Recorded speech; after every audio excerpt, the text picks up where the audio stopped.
and welcome back to my Q&A videos.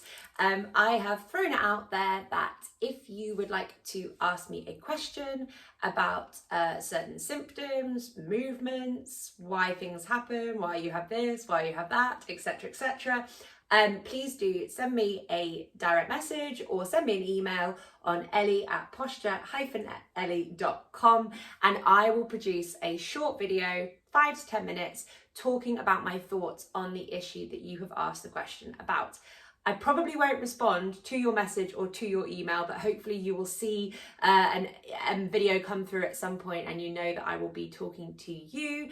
And secondly, I do have to consider the nature of the question as well, because if it's something that's really, really niche, then it may not be appropriate to kind of do a general video about it. But lots of things come up time and time again. I do get asked the same questions over and over, so I'm kind of hoping that I can capture some of these and do a little bit of a helpful video series for you.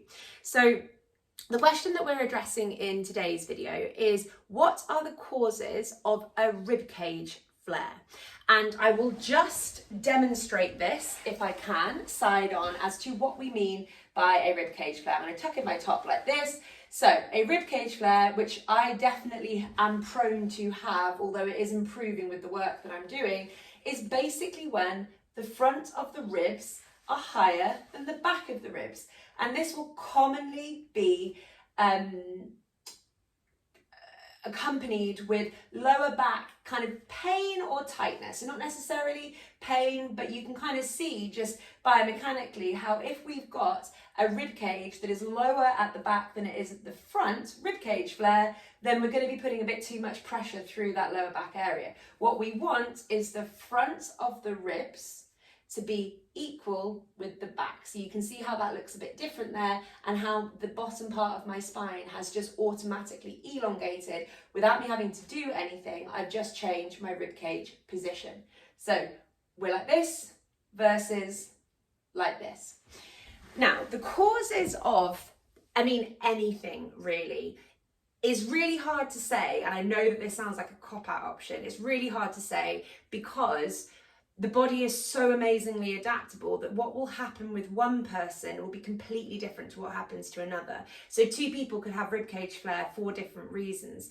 But saying that, because I want to try and make slightly interesting videos and not just caveat everything like an annoying politician who doesn't want to answer the question, I am going to answer these questions in the way that I see most of the time. So most postural deviations, of which a ribcage flare is one. A ribcage flare is a postural deviation that we should not have.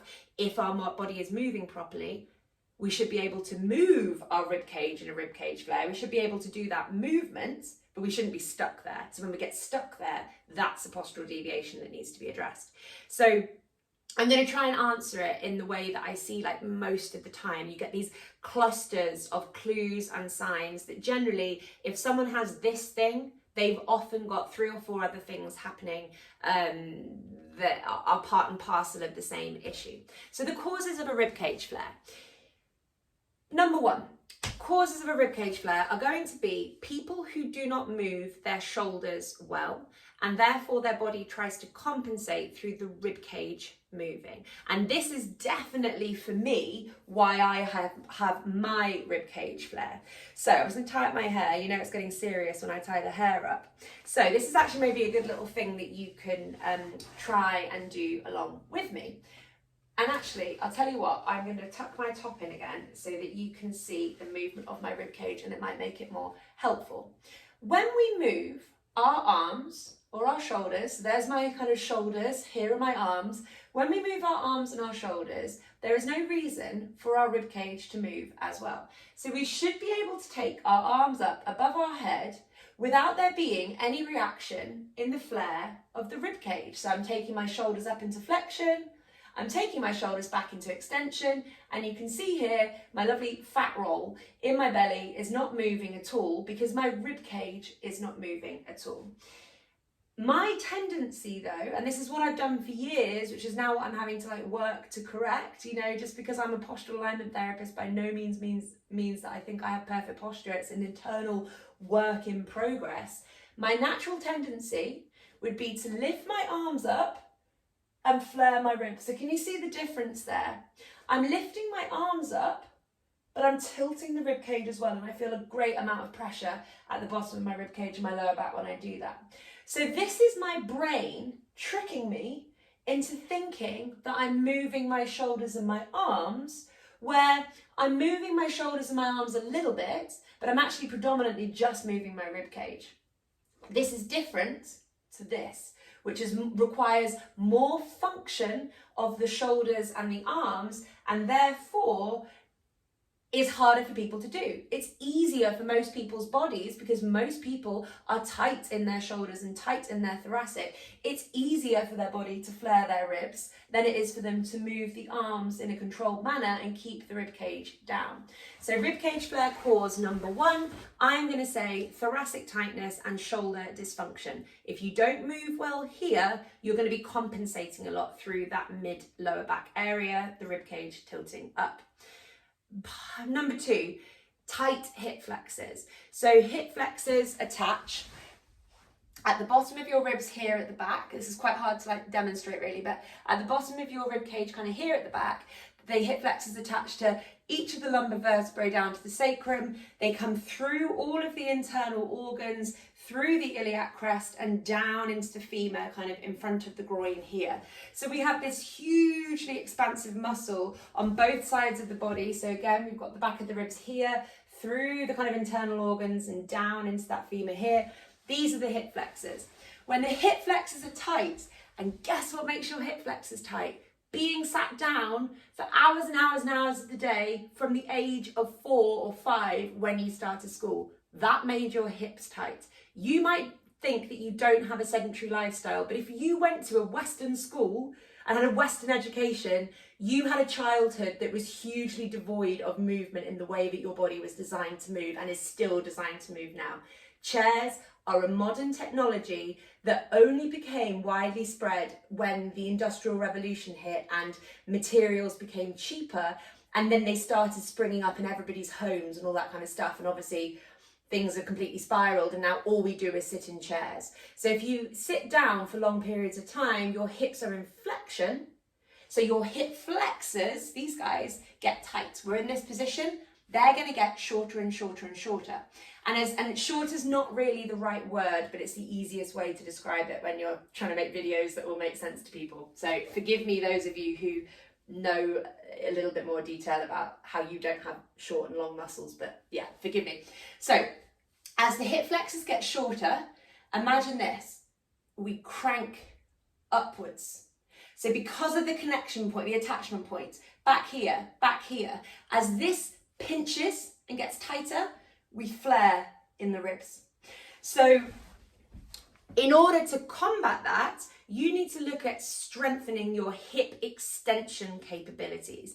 If the hip flexors are tight, what are the hip extensors doing? What are the glutes doing? What are the hamstrings doing? What are the lower back muscles doing? I mean, when we talk about extension, we're talking about the whole back of the body. We never focus on anything too minutely. Just because the hip flexors are tight doesn't mean that you just do glute work.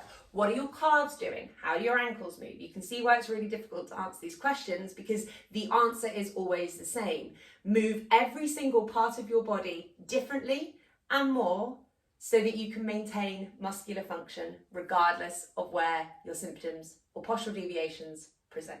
So tight hips, pull forward here, rib cage flares up, probably combined with dysfunctional shoulders, which is going to add to the problem because your brain's going to try and make you think that you're moving your arms when actually you're just moving your rib cage. We need to work on our hip extensors, our glutes and our hamstrings, and we also need to work on the muscles kind of at the front of the stomach, of which I have very few, as you can see. So if we are like this, you know, this is kind of a bit simplistic, but let's do some work to strengthen these guys, which is also then going to help nip that rib cage back and down so that it's stacked over the ASIS. So at the front of the pelvis here, we want your ribs to be here. I'm going to try and, oh God, wearing clothes is so hard when you're trying to demo at the same time. We want it to be that the back of the ribs kind of matches up with the back of the pelvis and the front of the ribs matches up at the front of the pelvis. We don't want this. This is going to put too much weight and work and tightness into that mid-lower back area. Common ways to combat this: focus on shoulder function, focus on thoracic mobility, focus on waking up those glutes and hamstrings in the lower back, and that will help take some of the pressure that's causing that kind of, often it's being dragged down by tight hips and flaring out in the shoulders, in the rib cage, because we're trying to get our shoulders back and down. So because people tell us that to have good posture, we have to put our shoulders back and down, what most people do is actually not move their shoulders at all. They just stick their rib cage up and they put too much weight in their lower back. Lower back's not the problem, the shoulders are the problem in that instance. So that is a video on the causes of rib cage flare, and I hope you find it helpful. Bye.